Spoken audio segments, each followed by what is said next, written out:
now happy.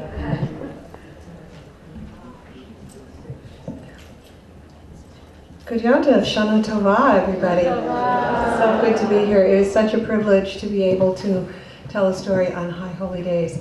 And every year, my finding a story for High Holy Days, or having a story find me, is kind of my way to prepare for the High Holy Days. And this year I had a kind of mystical but problematic experience with that. Let's say 3-4 weeks ago, I was starting to think about a High Holy Day story, and so I randomly looked through my bookshelf with my eyes kind of closed and pulled out a book, and it was Jewish Tales of Holy Women, and I thought, oh, right up my alley, right? Except for I remember that I'd gotten this book years ago and that I loved the title, but the stories I didn't love so much. But I opened it up and there was a marker in it, a big marker, like a big red heart-shaped sticky note. And it was on a particular story, and I read the story and I thought, well, okay, nice story, but not really good enough, and certainly not for High Holy Days, but okay, I'll put it back. And then about a week ago, I went on my pre-High Holy Days retreat to meditate and to, in between, work on my High Holy Day story, which I had not yet picked. This is maybe about 10 days ago. And I meditated and so on and did my thing, what I do on my retreat. And then I thought, well, okay, after a few days, it's time to find that story, or let that story find me. So I took out I had brought a huge grocery sack full of story books, right? I mean, like about 10 of them, very heavy bag. And I thought, okay, I'm just gonna let God pick. So I put my hand in, representing whatever God wanted, and I reached in and I pulled out the same book, right? And there it opened itself to that story. And I read it again and I thought, well, I don't know. And that's where it became a little bit problematic, because I felt like, wow, this is a gift. God is really, really saying something to me. This has to be the story. But it's kind of like when somebody gives you a gift that you love, or a person that you love gives you a gift, like maybe an outfit, and you try it on and it doesn't quite fit and it doesn't look good on you. But the person who gave it to you, well, it's God. So I figured I should just surrender. So I even took out my iPhone and put on YouTube Matas Yahoo singing "Surrender, Surrender" about 10 times, and to kind of get me in the mood.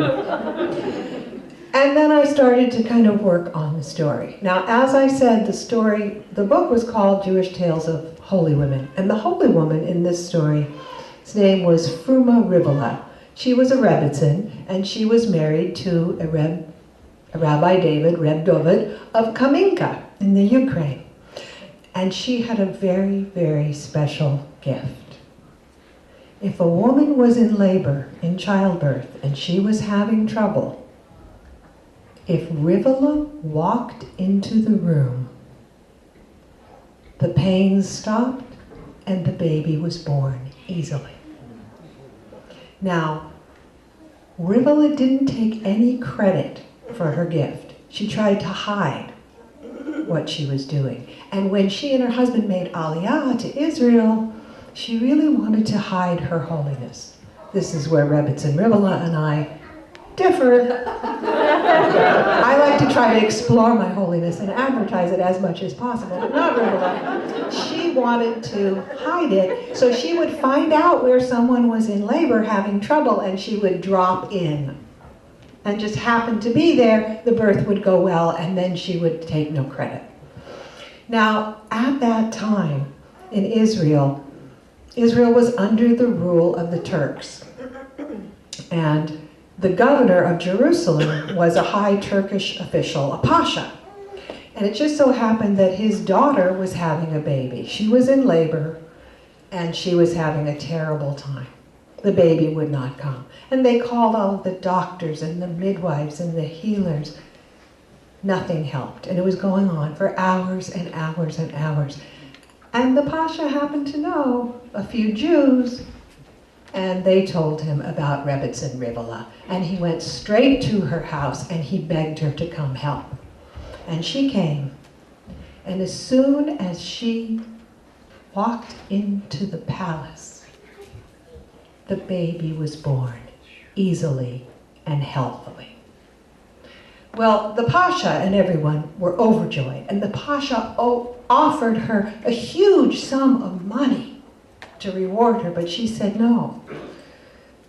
This is a gift from God. I can't take any money for it. And he said, well, I'm a very important person. I have a lot of connections. Maybe there's something I can do for you. And she said, well, there is one thing. And he said, what is that? And she said, I want to enter the cave of Machpelah. Now, if you don't know, the cave of Machpelah is in Hebron, in Israel, and it's called the cave of the patriarchs and matriarchs because all of our patriarchs and matriarchs are buried there. Abraham and Sarah, Isaac and Rebekah, Jacob and Leah, all of them except for Rachel. And even Adam and Eve are said to be buried in the cave of Machpelah. But as I said, it was under Turkish rule there. And it's not only a Jewish holy site, it's also a Muslim holy site because we share a common ancestor. Abraham was the father of Isaac and of Ishmael. And when it was under the rule of the Muslims, Jews were not allowed to enter the cave of Machpelah. So the Pasha said, you want to enter the cave? Jews are banned from the cave of Machpelah. And she said, that's the only thing I want. And he said, then you shall have it. When do you want to go? And she said, 3 months. Again, that's where that Rebbitzin and I differ. I would go wherever I was going immediately and dive right in. But she was a very holy woman, and she needed to make herself even holier. She knew Jews had not gone in there for hundreds of years, and she was going to pray with the ancestors on behalf of the whole Jewish people. Maybe she could even bring the Messiah. And so she fasted and she prayed and she meditated, she isolated herself, she anointed herself, and on the day she made way towards the cave of Machpelah in Hebron. But meanwhile, word had gotten around that there was a Jewish woman, this Rebbitzin Rivela, who was going to enter the cave of Machpelah. And remember all those doctors and healers who had been unsuccessful at that birth at the palace? They were burning with resentment. They said, we have all the experience, we have the education, we have the degrees, and this woman, she walks in and the baby is born. And they were burning with jealousy. And they went to the guard at the gate of Machpelah, and they said, there's a woman coming, and she has a letter from the Pasha. The letter says that she has permission to enter the cave, to come into the cave. But it doesn't say that she has permission to come out of the cave. And they bribed that guard with enough money that he agreed. Now, Rebbitzin Rivela came to the cave. She gave her letter to the guard, and she descended the steps, all of the steps, down, down, down, into the cave, into the graves of the ancestors. And she began to speak to the ancestors. She began to pray her heart out. She prayed on behalf of the whole Jewish people. She brought every prayer from every heart in all of Jerusalem, everywhere, all of the prayers. She prayed and she prayed and she prayed her heart out. She prayed to bring the Messiah, and she prayed and she prayed and she prayed for hours. And finally, when she was done, she turned to go. But the door was locked. Now she banged on the door, nothing. She hollered, no one came. She banged harder. She yelled, help me, I'm dying in here. But no one came, and she realized what had happened. and she began to weep. But before I tell you what she does, I'm going to put the story on pause for a moment and ask us, what do we do when we're trapped? What happens if we're trapped, maybe in a bad situation, a bad relationship, if we're stuck with bad behaviors, maybe a pattern of repeating things? We're all on a journey, our own journey, but sometimes we get stuck, right? That's part of the process. So what do we do if we come to a place where we're stuck and we can't get out, or we feel that we can't get out? And I don't mean in a cave, of course. I mean we're in Jewish renewal, on our inner journey when we're stuck. What do? Do we bang on the gates, metaphorically? Do we call for help? Do we get angry? Do we blame others? That's a personal favorite of mine. Do we blame ourselves? Do we beat ourselves up? Do we maybe try to pretend that whatever is happening isn't happening and distract ourselves? Netflix is excellent for that. What do we do? Do we fall into despair? Do we give up? A couple of days ago, really only a couple of days ago, I was really stuck with this story. And I felt like, oh no, it's only a couple of days and I can't do this story. It's not the right story for me. The story's bad, therefore, and my mind was spinning, I am bad, I will not be able to do it, I will show up and everyone will know that I am not as good as we all thought I was. I will be exposed. What will I do? I was trying as hard as I could, but it wasn't working. So I texted a friend of mine, my spiritual mentor friend, and here's the text. Hey Gavin, at 8:22 a.m. Thursday morning, that's just a couple days ago, do you have any words of wisdom for someone who is trying too hard and feels she's getting nowhere in her meditation practice and also no success in preparing for her high holiday story? Just need a little encouragement. He writes back, Dear Deborah, at 1:48 p.m., 6 hours later, thank you for reaching out, blah, blah, blah, blah, blah. I'm sorry the mind seems to be having its way with you. Probably the least reliable yardstick for our meditation practice. At least that's my experience. I encourage you to simply consider not believing the stories the mind spins. They are certainly not true in this case. And for me, when the voice of God cannot be heard, I simply get down on my knees with humility and say, I'm waiting. I'm ready. I'm listening. Thy will, not mine, thy will. And then I might have a little ice cream.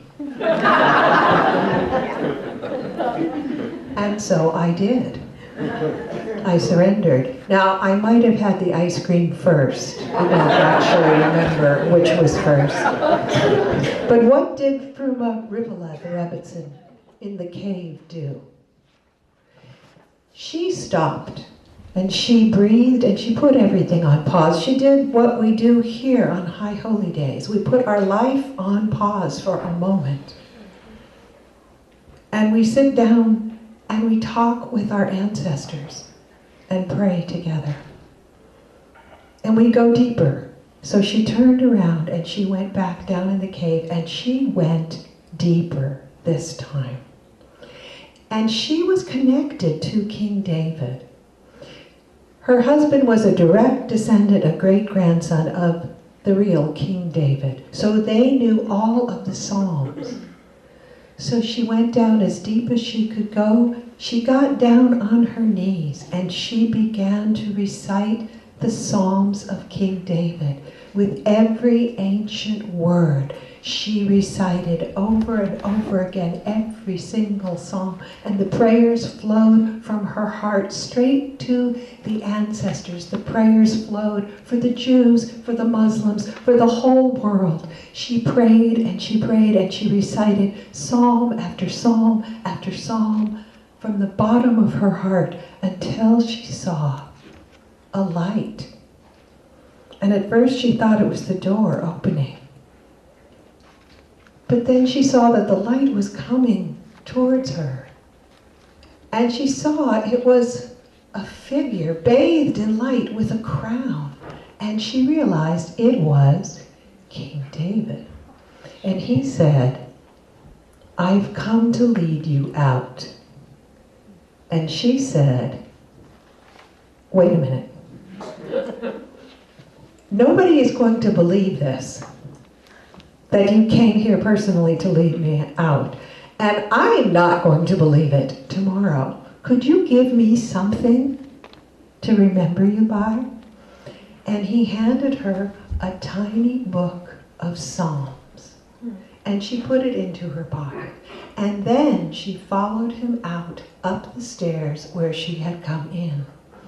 But when she got out, she realized she was no longer in Hebron.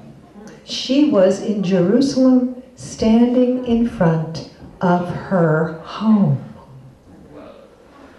And she kept that little prayer book, and she handed it down through the generations to everyone in her family for years to come.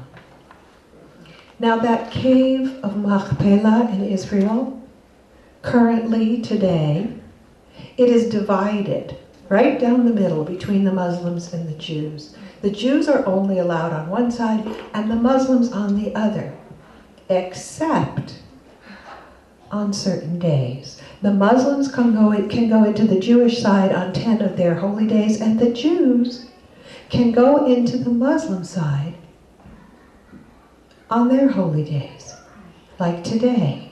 They can go into the Hall of Isaac, which is the deepest cave and has the entrance to the graves of Adam and Eve, the gateway to the Garden of Eden. So today, right now, in Israel, Jews are coming from all over the world to pray with the ancestors in the cave of Machpelah.